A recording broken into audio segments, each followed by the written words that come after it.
یہ چند ایک چیزیں ہیں جن کے بہت زیادہ برکات ہیں۔ میری آپ سے گزارش ہے گھروں کے اندر صبح اور شام قرآن مجید کم از کم سورہ البقرہ کا پہلا رکوع صبح پڑھیں، شام کے وقت آخری رکوع پڑھیں، اور جو آخری کل ہیں دونوں کل اس میں دیکھیں نہ نماز کا مسئلہ ہے، نہ زکوٰۃ کا مسئلہ ہے، نہ والدین کا مسئلہ ہے، نہ شادی بیاہ، وہ کیا ہے؟ وہ ہیں جادو ٹونے کا توڑ۔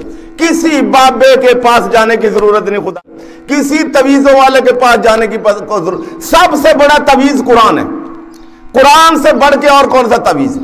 سب سے بڑی ہدایت کی کتاب قرآن ہے۔ ہاں میں یہ نہیں کہتا، اللہ والے جو ہے نا، اللہ والے اولیاء ان کا مقام ہے۔ یہ جو بابے شابے بنے پھرتے نا تویز تاگا گنڈے والے، ان چھٹی اور جدی اپنی داڑھی پوری نہیں، نماز نہیں پڑھتا، مسیح تے تانوں کی دے گا؟ ہاں جی، ہاں جو مسجد میں آئے، قرآن آئے اور نبی پاک کا سچا پکا غلام ہو، اس کا ادب کریں، احترام کریں۔ تو آپ گھروں کے اندر قرآن پڑھنا۔ دوسرا آخری بات، نبی علیہ السلام کے ایک شخص آیا، پاس آ گیا، یا رسول اللہ میرے نا حالات بڑے ٹائٹ ہیں، روزی میں برکت نہیں ہے۔ آپ نے بڑا نسخہ آسان سا بتایا، فرمایا تم جب بھی گھر داخل ہوا کرو تو تمہیں کوئی نظر آئے نہ نظر آئے، السلام علیکم کہا کرو اور مجھ پہ درود پڑھا کرو اور سورہ اخلاص پڑھا کرو۔ 3 باتیں، جیسے ہی گھر داخل ہوں پہلے دایاں قدم رکھیں، السلام علیکم ورحمت اللہ، درود پاک جو چاہے پڑھ لیں، الصلاۃ والسلام علیکہ یا رسول اللہ پڑھ لیں، درود ابراہیمی پڑھ لیں۔ ایک چھوٹا درود پاک ہے، درود حدیث اس کو کہتے ہیں، صلی اللہ علیہ وسلم، جو ہم اکثر پڑھتے ہیں، یہ پڑھ لیں، السلام علیکم ورحمت اللہ صلی اللہ علیہ وسلم اور سورہ اخلاص۔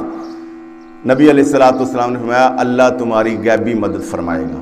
وہ چند مہینوں کے بعد وہ شخص آیا، کہا یا رسول اللہ اب میں اتنا امیر ہو چکا ہوں کہ میں اپنی فیملی کو بھی پالتا ہوں اور دائیں بائیں والے ہمسایوں کو بھی دیتا ہوں۔ اور یہ وہ وظیفہ ہے، خدا کی قسم ہم نے جن جن دوستوں کو بتایا اللہ نے ان کی لہریں بہریں کر دی۔ تو آج یہ عید کے دن کا یہ تحفہ ہے، اگر آپ آزما کے دیکھیں گے تو انشاءاللہ آزمانا کیا ہے؟ فائدہ اٹھا کے دیکھیں گے۔ اللہ کے ناموں کو ہم کون ہوتے ہیں آزمانے والے؟ فائدہ اٹھا کے دیکھیں گے تو اللہ تعالیٰ 100% سے بھی زیادہ فائدہ ہوتا۔ دوسرا، نمازوں کی پابندی کیا کریں گھروں کے۔ حضور نے فرمایا وہ گھر قبرستان ہے جہاں قرآن نہ پڑھا جائے، جہاں اللہ کا ذکر نہ کیا جائے۔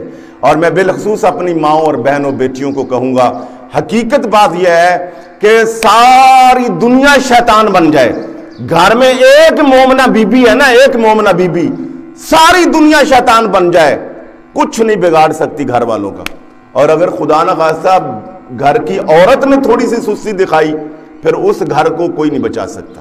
تو اس لیے میری ماؤں میری بہنوں، میں شکریہ بھی ادا کرتا ہوں۔ میں نے ادھر بھی کہا یہ جو ہماری سحری افطاری رمضان شریف میں آپ لوگوں نے بڑی محنت کی، اللہ آپ کو جزائے خیر دے۔ آپ خود گھروں میں نماز پڑھا کریں، قرآن پڑھا کریں، تاکہ بچوں پر اس کے اثرات پڑیں، رزق میں برکت آئے۔